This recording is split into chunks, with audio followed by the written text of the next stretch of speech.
Sud Radio, les clés d'une vie, Jacques Pessis. Les clés d'une vie, celle de mon invité. La passion du théâtre née dans vos jeunes années demeure plus que jamais présente dans votre cœur. Vous comparez votre route professionnelle à un chemin de traverse, ce qui ne vous a jamais empêché toutefois d'atteindre des sommets. Bonjour Caroline Siol. Bonjour Jacques, vous allez bien? Très bien, puisqu'on va évoquer votre parcours dans les clés d'une vie, un parcours riche entre théâtre, cinéma et télévision, c'est le principe des clés d'une vie. Et puis on va bien sûr évoquer cette conférence de presse de Scarlett O'Hara, Viviane Leigh, que vous jouez au Théâtre de Poche Montparnasse. Voilà. Alors on va commencer par une date qui est le 11 décembre 1972, votre première télé. Au théâtre ce soir, avec Noix de coco de Marcel Achard. Et vous êtes en tête du générique avec le rôle de Nathalie. Si vous le dites. Oui. Vous en souvenez? Alors, je me souviens d'avoir fait quelques au théâtre ce soir, dont un ou deux avec Madeleine Robinson. C'est celui-là. Voilà. Et Jean Richard. Et Jean Richard, absolument. Et ça a surtout démarré une grande amitié entre Madeleine et moi, qui, contrairement à la réputation qu'elle avait, était en tout cas avec moi absolument délicieuse. Elle est devenue la marraine de ma fille. Et j'avais beaucoup d'admiration pour elle. En fait, Noix de coco, c'était l'histoire d'une danseuse de salon que le personnage principal a connue jadis, qui revient. Et Jean Richard était à l'époque au sommet de sa gloire avec Maigret. Mais oui, j'en ai fait des Maigret après, vous savez, mais comme commissaire, enfin. Mais non, je n'ai pas beaucoup de souvenirs de l'histoire elle-même, mais j'ai le souvenir aussi d'une autre histoire avec au théâtre ce soir. C'était que un jour on me téléphone et on me dit, je ne sais même plus dans quel théâtre, dans quelle pièce. Mais on me dit, écoutez, on a un gros problème, il y a l'actrice principale qui est malade, qui ne peut pas, comme tout était en direct, hein, comme vous le savez.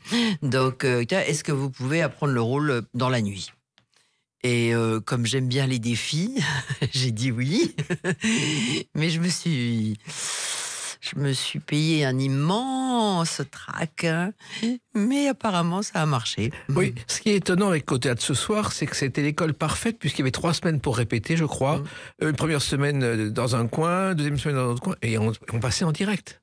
En direct. Ça, c'est une chose qui s'est perdue, parce qu'il y a beaucoup de choses qui se passaient en direct à la télévision. Les grandes dramatiques, les choses comme ça.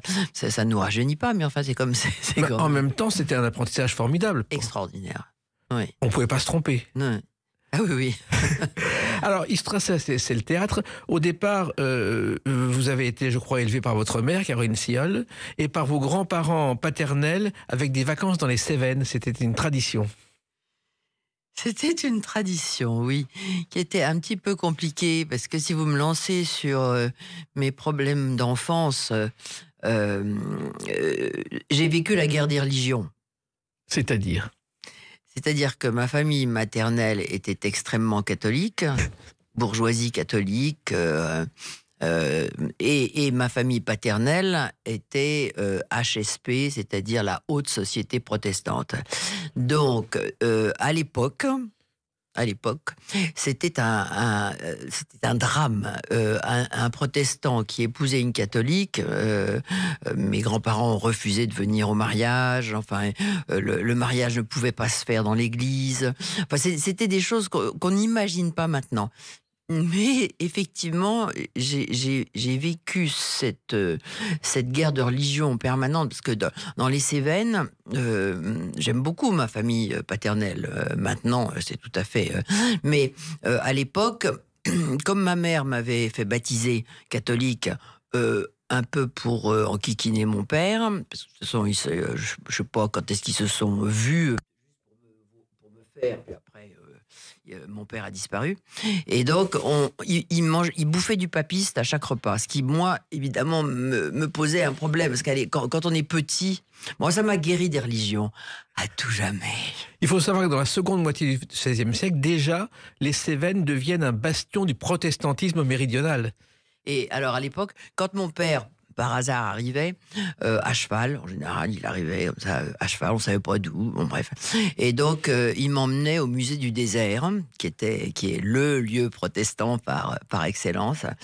Et puis, sur le chemin, il me disait, tu vois ce petit pont, c'est là que nous avons oxy 467 papistes en l'an 1600 et quelques. Oui. Donc voilà ce que j'ai vécu pendant toute mon enfance. Il y a eu 8 guerres de religion de 1562-1598 Ouais. et ceux qui voulaient échapper au protestantisme, ils partaient se réfugier en Hollande à l'époque.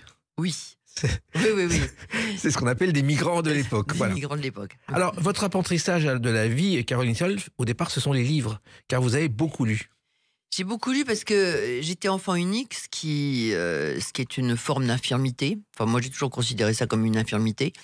Et que donc, j'étais très solitaire, un peu par goût et un peu par obligation. Et donc, ma mère était une grande lectrice aussi. Il y avait une bibliothèque considérable à la maison. Et donc, je dévorais. Il y avait le piano aussi. Vous auriez pu être concertiste. Non, oh non, non, j'ai pas du tout le don nécessaire. Mais oui, quand j'étais enfant, j'ai commencé, puis après j'ai arrêté parce qu'il n'y en avait plus de piano. Enfin bon, bref. Et puis, et figurez-vous que bon, j'en ai fait encore pendant quelques années quand même. Et puis, à un moment donné, j'ai arrêté, j'avais plus le temps, et je trouvais que si on n'avait pas 2 heures par jour pour jouer, on régresse, hein, et ça m'énervait. Donc j'ai arrêté et j'ai repris au moment du Covid. Et c'est un tel bonheur. Alors donc, voilà, je suis absolument pas, je n'approche pas de près ou de loin quelqu'un de professionnel, mais c'est un bonheur total. Alors, il y a aussi le fait que votre déclic dans votre vocation s'est produit grâce à un professeur de français, je crois. Oui. Donc, dans cette école catholique de religieuse où ma mère m'avait mise de nouveau pour embêter ma famille paternelle, il y avait une des sœurs qui était une passionnée de théâtre et qui avait sans doute détecté un tout petit bout de talent chez la petite Caroline. Et donc, elle me faisait faire toutes les pièces de fin d'année et tout ça. Et j'ai beaucoup aimé ça. Ça m'a donné le virus. Oui. En plus, le bac, ça s'est passé très vite. Hein. Oui. Vous avez eu très vite. Et vous êtes entré au conservatoire. Non, pas tout de suite. J'ai d'abord fait des études parce que dans ma famille, il n'était même pas question de... Donc, j'ai fait des études. J'ai fait une licence d'espagnol et d'histoire de l'art. Et puis, une fois que j'ai tout fait, j'ai dit, bon, ben maintenant, vous me laissez tranquille et je vais me présenter au conservatoire. Et j'ai fait quelques mois chez Jean-Laurent Cochet, qui m'a donné des bases vraiment très, très importantes et utiles. Et je me suis présenté au conservatoire avec, en ne sachant rien de rien, en ne connaissant personne. Et j'ai été reçu, je ne sais pas par quel miracle, mais enfin bon. Voilà. Oui, par votre talent. Et talent qu'a repéré aussi Jean-Pierre Mocky, qui était le premier à vous donner votre chance au cinéma, Caroline Siol. Oui, alors Jean-Pierre, il était assez particulier parce qu'il était extrêmement radin, tout le monde le sait, ça n'est pas un scoop. Et alors donc, il nous faisait garder le décor à tour de rôle. On était censé dormir sur le décor pour garder le décor à tour de rôle, tous les jeunes acteurs. Et bien en plus, c'est un film où il jouait. Il l'avait écrit, il réalisait et il jouait. C'était L'ombre d'une chance, je crois. Oui. Non seulement il était radin, mais en 64, il tourne son film La Grande Frousse dans le Cantal et il est persuadé qu'un sorcier a fait perdre une journée de tournage à l'équipe. Et ça a été un drame. Oui, il était insensé. Il était assis, il se faisait maquiller assis au milieu du décor, pas devant des miroirs ou quoi que ce soit, ou avec les autres. Non, il était assis tout seul au milieu du décor et la malheureuse maquilleuse essayait de le maquiller et tout le temps, il était là. Bon, allez, on tourne. Action, on tourne, action. Et tout. Et il changeait le scénario quelquefois 10 minutes avant. Oui. Ça a été beaucoup plus rigoureux avec François Truffaut dans Vivement Dimanche. Ah, ça a été un moment tout à fait, comment dire, constructif de ma personnalité, parce que rencontrer des immenses talents, je dis pas que Mocky avait pas de talent, il avait beaucoup de talent, mais c'était plus fantaisiste. C'était plus fantaisiste. Mais François, ça a été merveilleux, et en plus, il avait prévu que je joue dans le film suivant, et malheureusement, il a été terrassé par cette cochonnerie de cancer du cerveau qui l'a emporté en quelques mois. Enfin bon, mais c'était merveilleux, parce que, vous savez, les très grands metteurs en scène, ils ne vous imposent rien. René m'avait dit un jour, une fois qu'on a fait la distribution, c'est 90% du film. Il faut faire confiance. Et il y avait aussi Jean-Louis Trintignant à qui vous donnez la réplique. C'est pas n'importe qui. Et débuter au cinéma avec lui, c'est un beau cadeau. Et vous savez, je suis très très sensible aux voix. Et Trintignant avait une des plus belles voix qui existent, une des plus émouvantes. Et l'émotion passant par la voix, ça fait vraiment partie de notre métier. Exactement, votre métier qui a continué de façon un peu différente, avec une date importante quand même, le 1er janvier 1994. A tout de suite sur Sud Radio avec Caroline Siol. Sud Radio, les clés d'une vie, Jacques Pessis. Sud Radio, les clés d'une vie, mon invité Caroline Siol. Nous parlerons tout à l'heure du théâtre de Poche Montparnasse et de ce rôle de Viviane Leigh que vous incarnez. C'est assez étonnant. Et donc, on a évoqué vos débuts au théâtre grâce au conservatoire. Et le 1er janvier 1994, c'est la 100e d'une pièce dont vous allez forcément reconnaître le metteur en scène. J'ai l'honneur ce soir de feuilleter pour vous le livre de l'histoire de l'Hôtel de Ville qui fait... Robert Hossein, et ce jour-là, le journal télévisé de 1994 ouvre sa première édition avec la 100e de Je m'appelais Marie-Antoinette. Mon Dieu, j'ai joué 150 fois. C'est fou, hein. Alors, c'est depuis le mois d'octobre au Palais des Sports. Je suis encore vivante. Pourtant, on m'a fait monter sur l'échafaud tous les soirs. En fait, c'est une pièce au départ, un grand spectacle de Robert Hossein qui raconte les derniers mois de Marie-Antoinette et ça se passe au Palais des Sports. Comment êtes-vous arrivé dans cette aventure? Une audition. J'ai auditionné. Directement? Mais oui, j'ai auditionné et voilà, Robert m'a choisi. Vous le connaissiez avant? Je le connaissais mal. Bien sûr, on s'était déjà croisés, mais j'ai appris à le connaître. Oui, car c'est surtout qu'il avait la loge à côté de moi, donc j'entendais absolument tout. Il hurlait toute la journée. Oui, il hurlait mais avec les comédiens aussi. Avec les comédiens aussi. Mais alors moi, pas trop.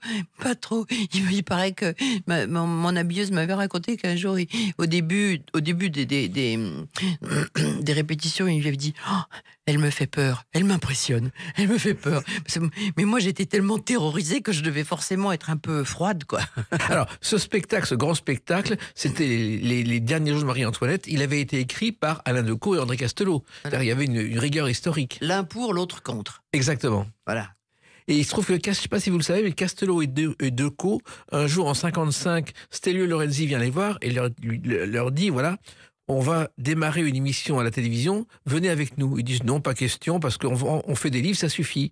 Et il a insisté, et heureusement qu'il a insisté, car Decaux et Castelot ont commencé La Caméra explore le temps et ont été des pionniers de la télé. Et oui, formidable, oui. Vous connaissiez le personnage de Marie-Antoinette ?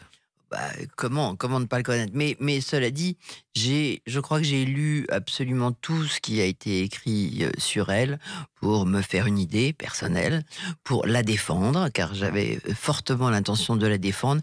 D'ailleurs, il s'était passé une chose assez extraordinaire, c'est qu'en général, vous savez, il y avait 4 possibilités, je devenais folle, ça. Le vote des spectateurs, le jour de la première, je vois, il y avait 4500 personnes. Et donc, Robert disait le nombre de personnes qui avaient voté pour la mort, le nombre pour l'exil, le nombre pour la prison et le nombre pour l'acquittement. Et donc, il commence, le premier jour, j'entends dans les coulisses le vote pour la mort, 680 personnes. Et là, quand il est sorti de scène, je dis, je rentre pas sur scène, moi. je rentre pas. Il y a 680 personnes qui ont voté ma mort, mais je ne rentre pas sur scène. Il n'en est même pas question. Après, je me suis un peu habituée. Mais il s'était passé une chose assez croquignolesque, c'est que la pièce était assez anti-Marie-Antoinette, et ça m'énervait beaucoup.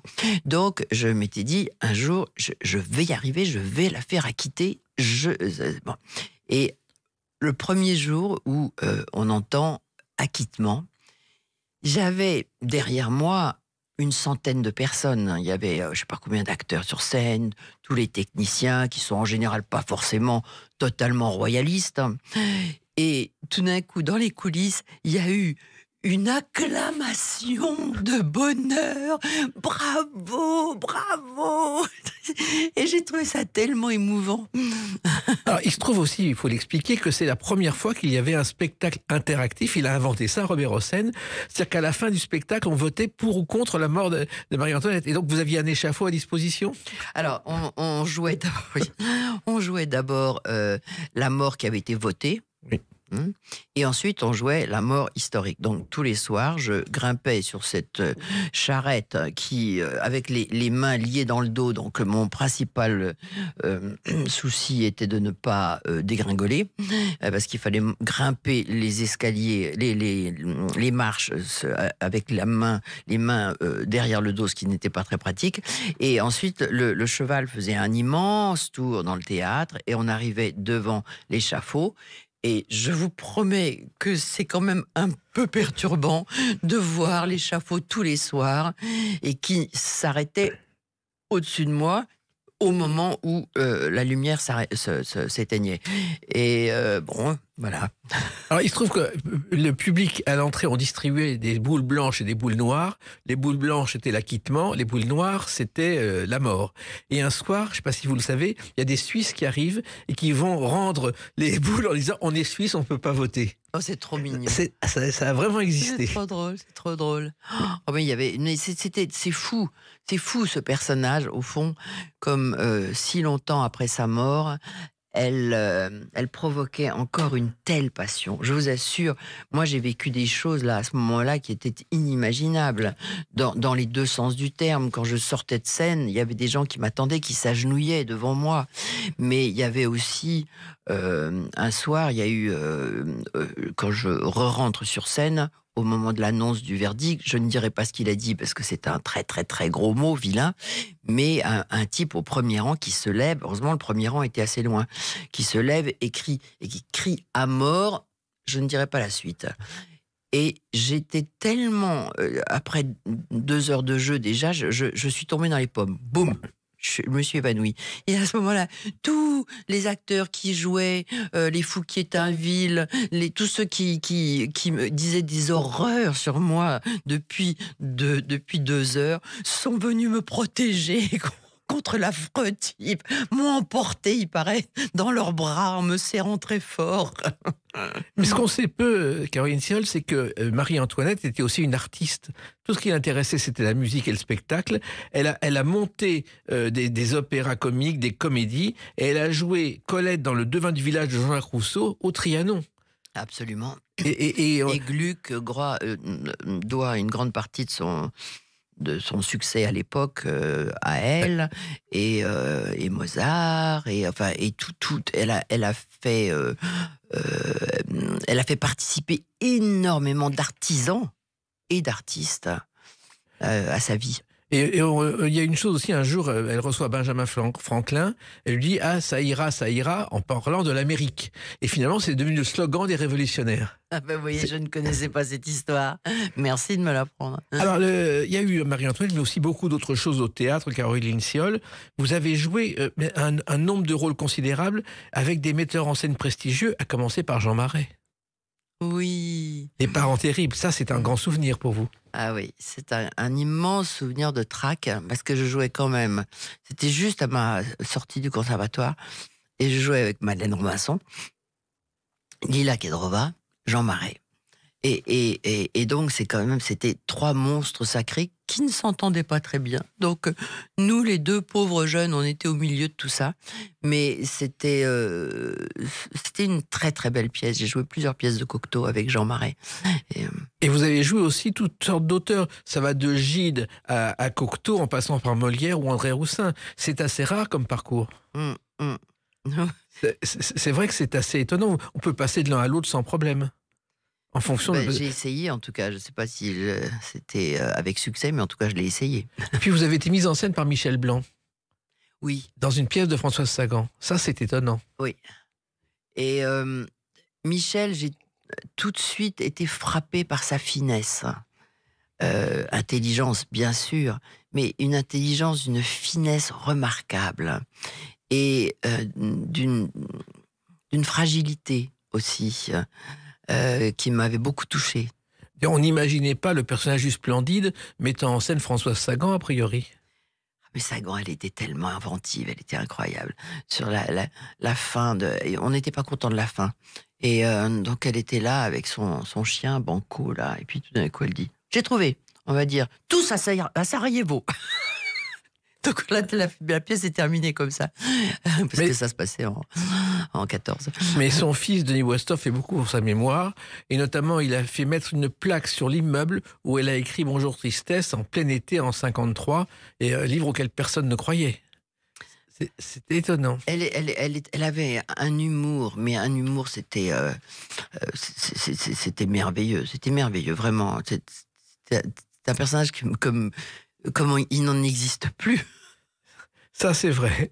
Alors, il y a aussi d'autres personnages que vous avez interprétés ou même parfois écrits ou mis en scène. On va évoquer la date du 26 mars 2014. À tout de suite sur Sud Radio avec Caroline Siol. Sud Radio, les clés d'une vie, Jacques Pessis. Sud Radio, les clés d'une vie, mon invité Caroline Siol. Nous parlerons tout à l'heure, bien sûr, du spectacle au Théâtre de Poche Montparnasse que vous jouez en ce moment et qui est un événement. Et puis on en revient au 26 mars 2014, la sortie de ce film.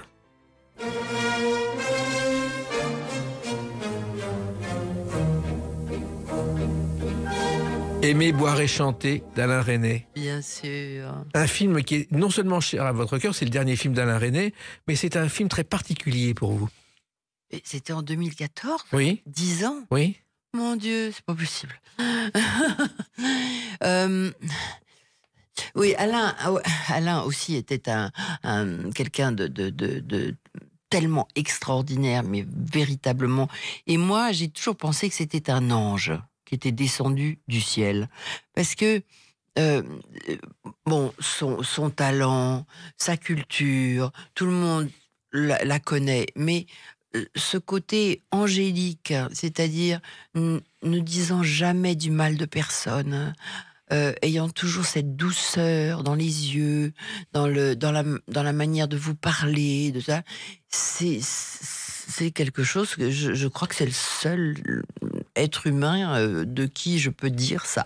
Vous lui avez donné un surnom d'ailleurs, je crois, le 4G. Ah oui, rappelez-moi ça, oui. Il y avait gentillesse, générosité, etc. etc. Enfin, oui, tout à fait, vous avez raison. Oui. Oui. Vous avez tourné ce film qui était un film très dur parce que c'était les derniers jours d'un acteur condamné qui tente, à travers la répétition d'une pièce, de séduire 3 femmes. Et curieusement, c'était un sujet que vous connaissiez bien au départ, car vous l'aviez écrit l'adaptation française. Oui, c'est-à-dire que je voulais le jouer au théâtre. Et puis, évidemment, Resnais voulant faire le film, j'ai évidemment retiré mes intentions. Mais c'est vrai que je connaissais bien la pièce, oui. C'est une pièce, en fait, c'était Alan Ayckbourn, qui est un des plus grands auteurs dramatiques britanniques. Anglais, oui. Et qui avait déjà écrit Smoking, No Smoking et Cœur. Et là, je crois que il avait passé un accord avec Resnais. Resnais lui avait dit, je ne sais pas si vous le savez, je m'occupe de ta pièce, je trouve un producteur, je fais le film, tu ne le verras qu'à la fin. Tu n'auras rien à dire. Car c'était ça aussi, Resnais. Ah oui, ça je ne savais pas.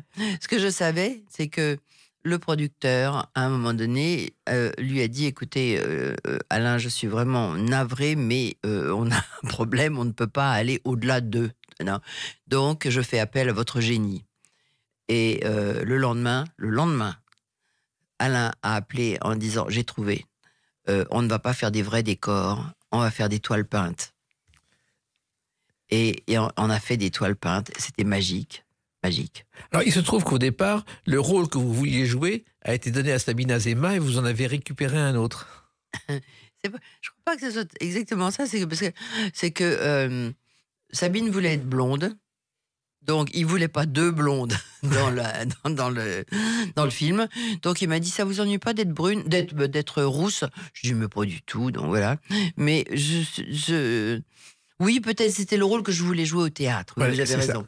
Oui. Et finalement, vous aviez repéré cette pièce par hasard ou comme ça? Mais vous savez, je lis beaucoup, je continue quand même un peu à lire, et on est toujours à la recherche de pièces qui vous provoquent une émotion intense, et où on se rêve sur scène en train de la jouer, et cette pièce-là me plaisait intensément. Et il se trouve aussi qu'Alain Resnais vous a laissé, comme d'habitude, carte blanche pour votre rôle.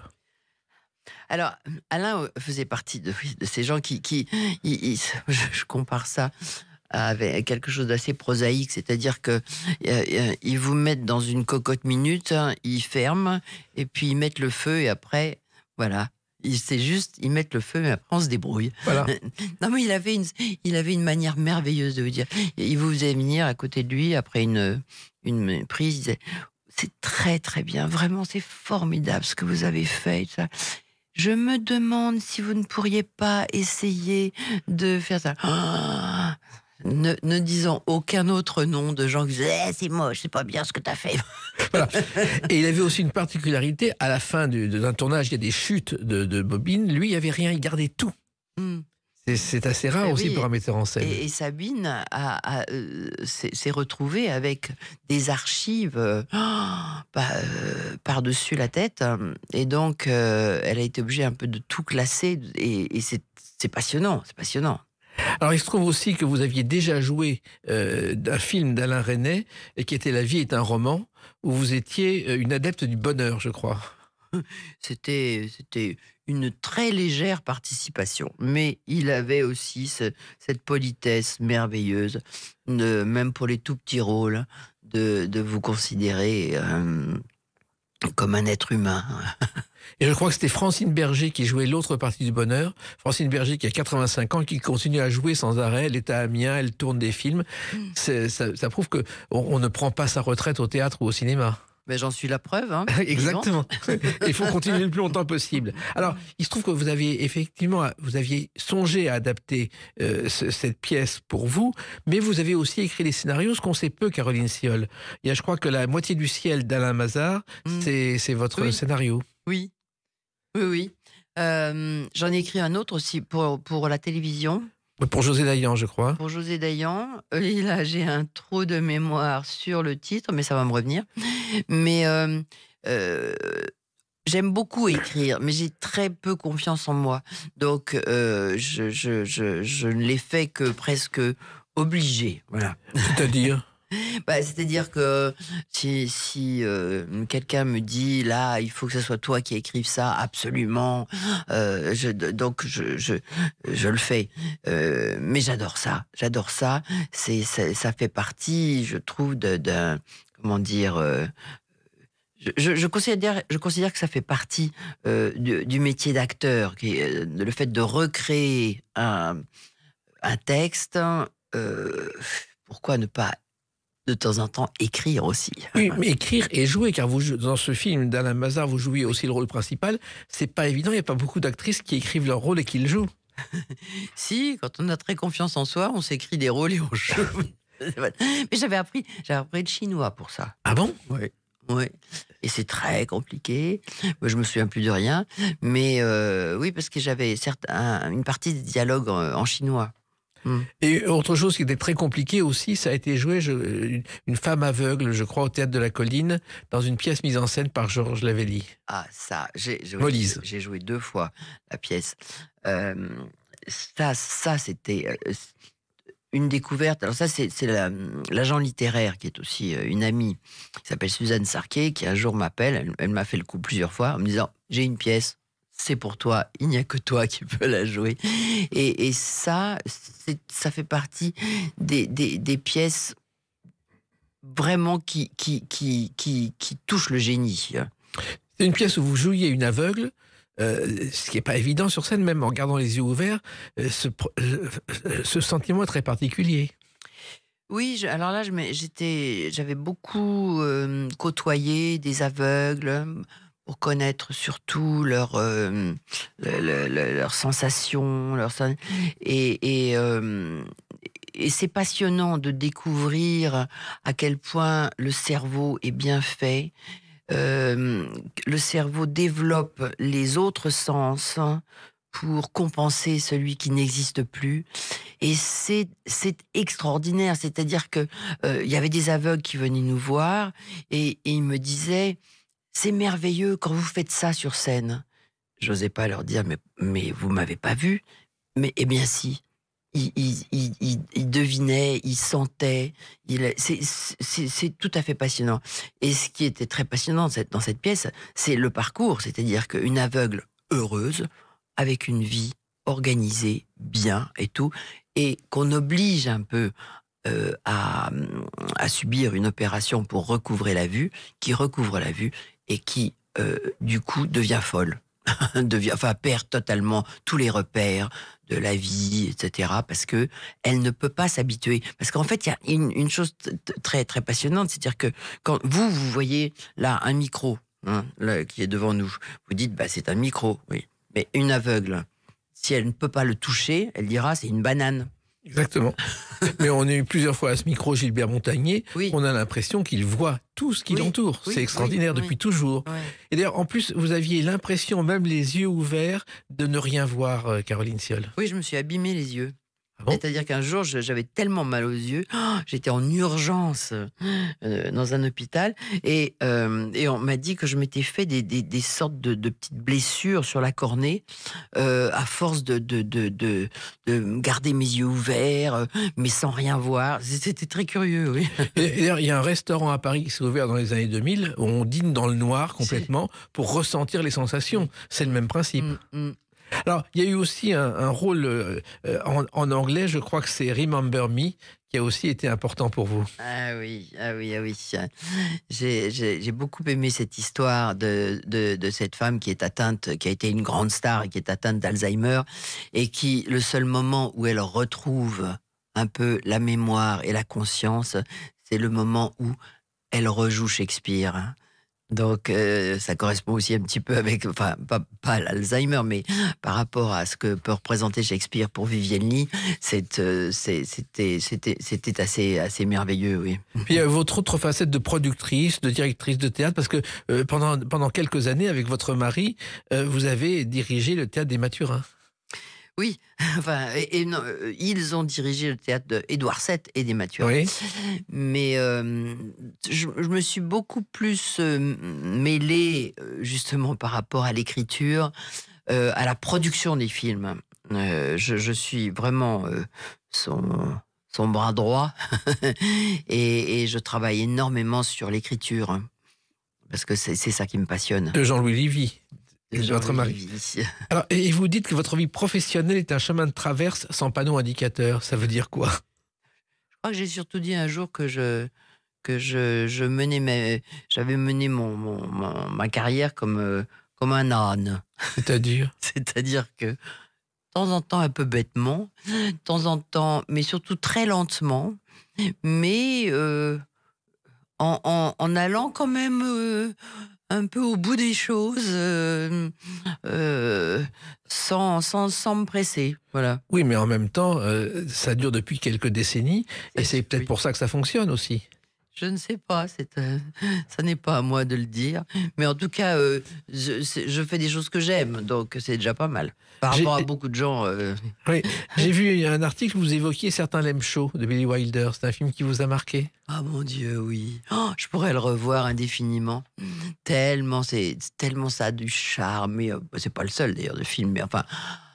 Marilyn Monroe était tellement charmante. Et d'ailleurs, Laurence Olivier, dont j'ai lu, effectivement, dernièrement, j'ai relu le livre mon métier d'acteur, je ne sais plus très bien, et qui disait que au cours du tournage du Prince et de la danseuse, qu'il avait mis en scène, il était absolument désespéré de l'attitude de Marilyn, qui ne savait jamais son texte, qu'il fallait faire 18 ou 45 prises, etc., etc. Donc il était très énervé, lui qui avait une notion du métier tout à fait différente, et que après, quand il a vu le film ou revu le film, disons, quelques années après, il dit oui, c'est la plus grande. Voilà. Une autre très grande qu'on va évoquer, c'est Viviane Leigh, à travers la date du 6 mars 2025. A tout de suite sur Sud Radio avec Caroline Siol. Sud Radio, les clés d'une vie, Jacques Pessis. Sud Radio, les clés d'une vie, mon invité Caroline Siol. On a évoqué votre long parcours entre théâtre, cinéma et même télévision, vos écritures, vos Marie-Antoinette. Et puis, depuis le 6 mars 2025, vous êtes Scarlett O'Hara, enfin vous évoquez Scarlett O'Hara dans la dernière conférence de presse de Viviane Leigh au théâtre de Poche-Montparnasse. C'est quand même un spectacle assez étonnant parce que vous incarnez une femme qui a été une des plus grandes stars du siècle. Oui, et surtout, je le fais toute seule sur scène, ce qui est c'est une performance nouvelle pour moi. Oui. J'ai là aussi cet agent littéraire qui m'a envoyé cette pièce américaine en me disant c'est pour toi. Et j'ai été tellement bouleversée en lisant la pièce que j'avais toujours refusé tous les rôles d'actrice qu'on me proposait. Je trouvais que ça n'avait rien à voir avec la vérité profonde de ce qu'on ressent. Il y avait toujours quelque chose de superficiel quand on parle des actrices, des acteurs.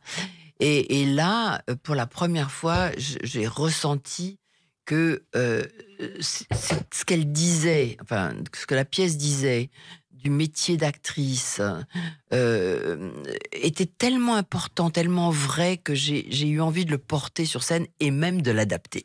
Car vous l'avez aussi adapté. Car je l'ai adapté. Et le point de départ de cette pièce, c'est une conférence de presse faite d'informations prises un peu partout.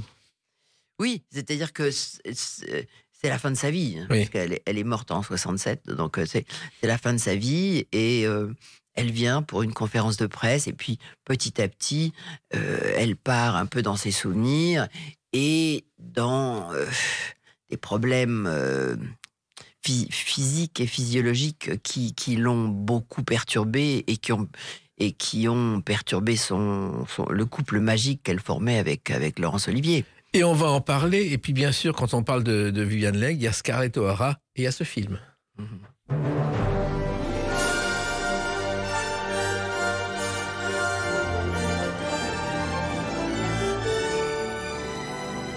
Vous aviez vu Autant en emporte le vent avant de jouer ce rôle ? Je l'ai vu assez jeune. Ma mère voulait m'empêcher de le voir quand j'étais... Parce que... bien sûr, mais je l'ai revu, là, il y a pas longtemps, évidemment. Revu. Et j'ai été tout à fait enthousiasmée par le film, par elle, très moderne,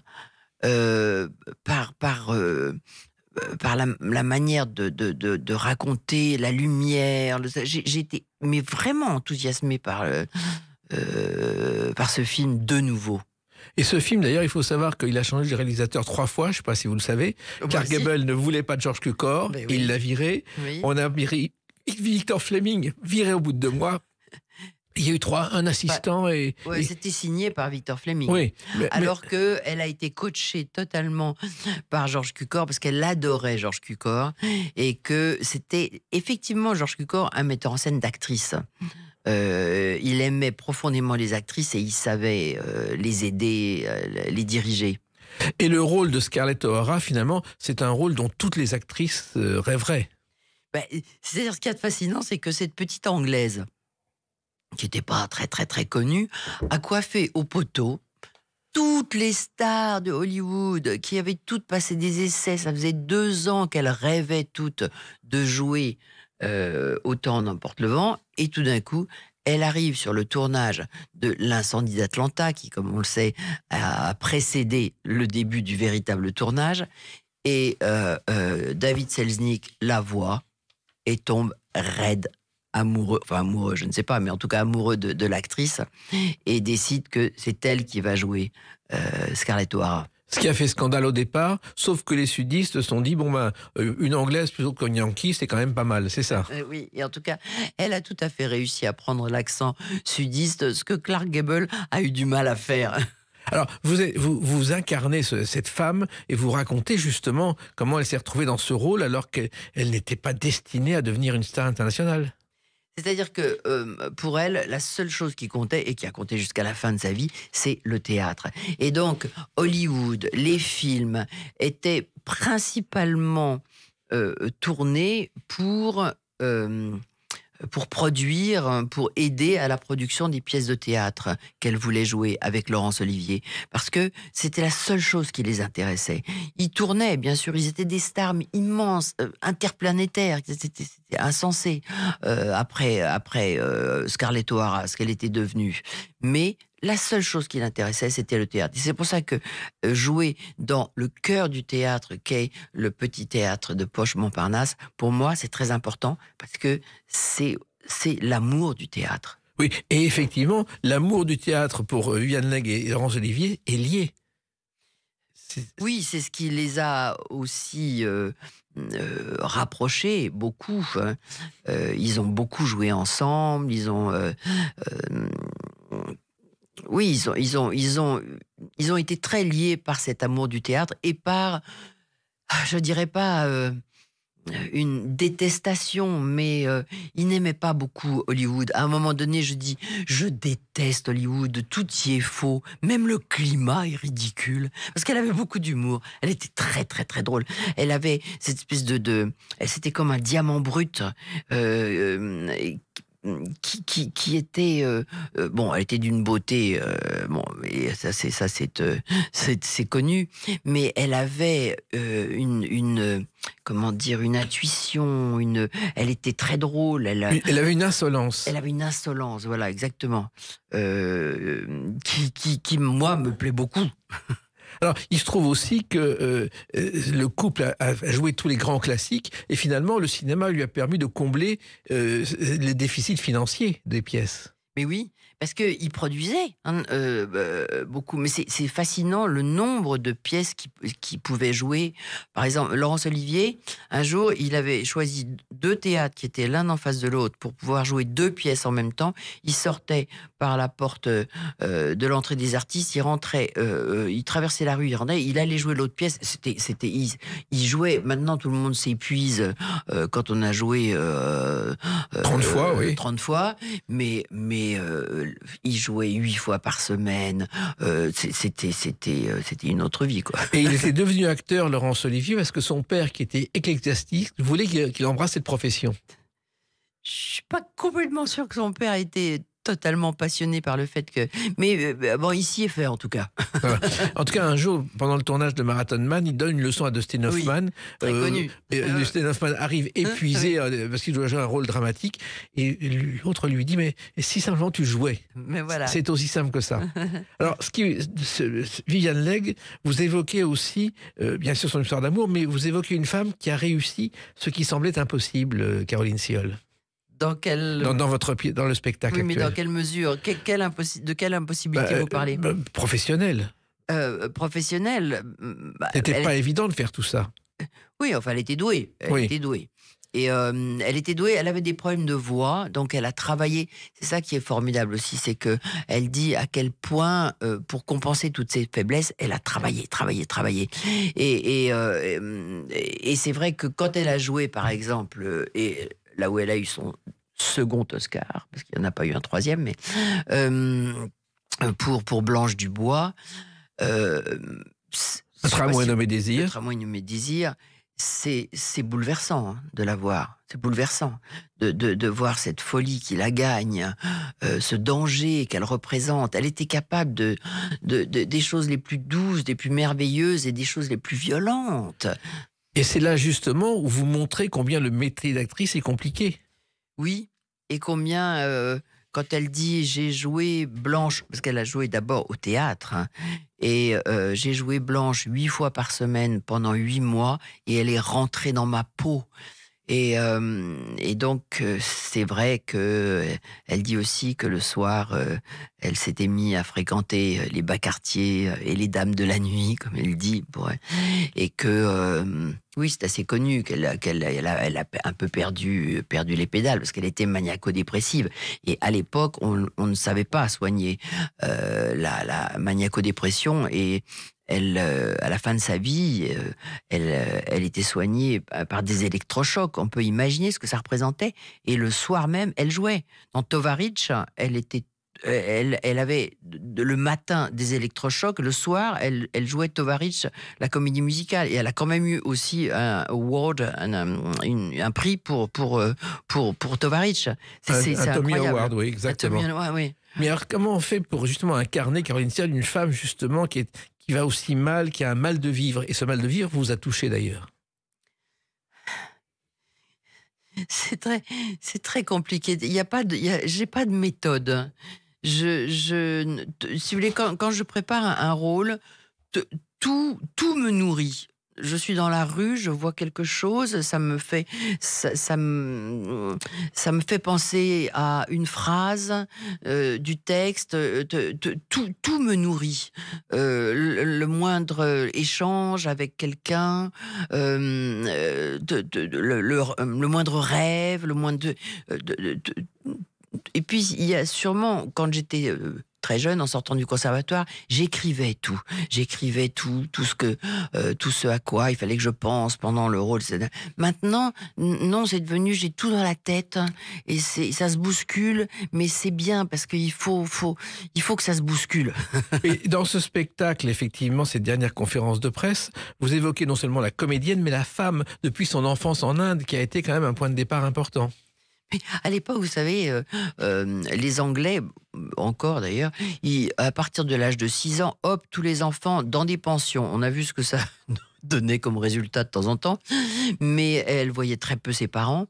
Et elle raconte que dans les pensions comme ça, elle a appris à faire du charme et à comment on dit, à persuader les gens, parce qu'elle voulait se faire inviter pour des vacances chez des gens qu'elle aimait bien, enfin des parents qu'elle aimait bien, pour surtout pas aller avec ses vieilles tantes qu'elle détestait. Et pour ça, elle dit, c'est là où j'ai appris à savoir faire du charme.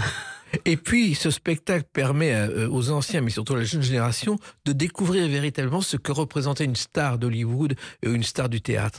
Alors, j'ai vu là que la jeune génération aime beaucoup, même s'ils connaissent pas. D'abord, c'est une époque d'Hollywood qui fait rêver, quel que soit votre âge, surtout quand on imagine ce qui se passe à l'heure actuelle aux États-Unis. On va pas en parler, mais enfin, quand même, c'était une époque bénie. Et on apprend énormément de choses pendant ce spectacle. Et donc, les jeunes sont assez fascinés par tout ce qu'on apprend sur cette période-là. Et oui, la femme, à l'époque aussi, c'est-à-dire que si on n'était pas marié, Paulette Goddard n'a pas eu le rôle parce qu'elle n'a pas été capable d'apporter la preuve de son mariage avec Charlie Chaplin. C'est quand même, on peut même plus imaginer ça. Non. Mais c'est assez passionnant. Bon, ça c'est un peu anecdotique. Mais sur la femme qui a aimé, qui a été blessée, qui a toujours eu le courage comment dire, de garder une insolence et une intelligence par rapport à tout ce qui lui arrivait. Moi, je suis très passionné par le... Et puis, non, mais en plus, il y a l'intimité du lieu. Le théâtre de Poche Montparnasse, c'est un minuscule théâtre. Et ça aide à toucher le public. Vous aimez ça aussi, Caroline Sial? Alors, j'ai appris quelque chose grâce à ma merveilleuse metteur en scène qui m'a mise aussi en scène dans Chanel, dans Mademoiselle Chanel en hiver, et que maintenant je ne veux plus être mise en scène que par elle. Elle est tellement bienveillante, fine, intelligente, elle est merveilleuse. Anne Bourgeois. Anne Bourgeois, pardon. Bah oui, il faut. et donc elle m'a obligée à regarder le public, à m'adresser directement au public. Et ça, j'avais un petit peu de mal, parce que pour franchir le 4e mur, je suis pas une stand-up rampeuse, comment on dit ça. Bref, c'est pas mon métier. Et donc, j'avais un peu de mal à franchir le 4e mur et à m'adresser directement aux gens. Et maintenant, elle m'a appris à le faire, comme quoi à tous les âges on peut apprendre, et c'est ça qui est intéressant. Et donc, je le fais, et c'est un grand bonheur. Eh ben, le grand bonheur, c'est d'aller vous applaudir dans ce spectacle sur Scarlett O'Hara, la dernière conférence de presse de Viviane Leigh. C'est au Théâtre de Poche Montparnasse. Continuez ainsi et continuez à vivre votre passion telle que celle qui vous anime depuis toujours, Caroline Siol. Merci, Jacques. Alors, je précise que c'est du mardi au samedi à 21h, je crois. Non, à 19h. À 19h. Mardi au samedi à 19h et le dimanche à 15h. Et le dimanche à 15h. Voilà, on est bon. Merci Caroline Siol et à bientôt. À bientôt, au revoir. Les clés d'une vie, c'est terminé pour aujourd'hui. On se retrouve bientôt. Restez fidèles à l'écoute de Sud Radio.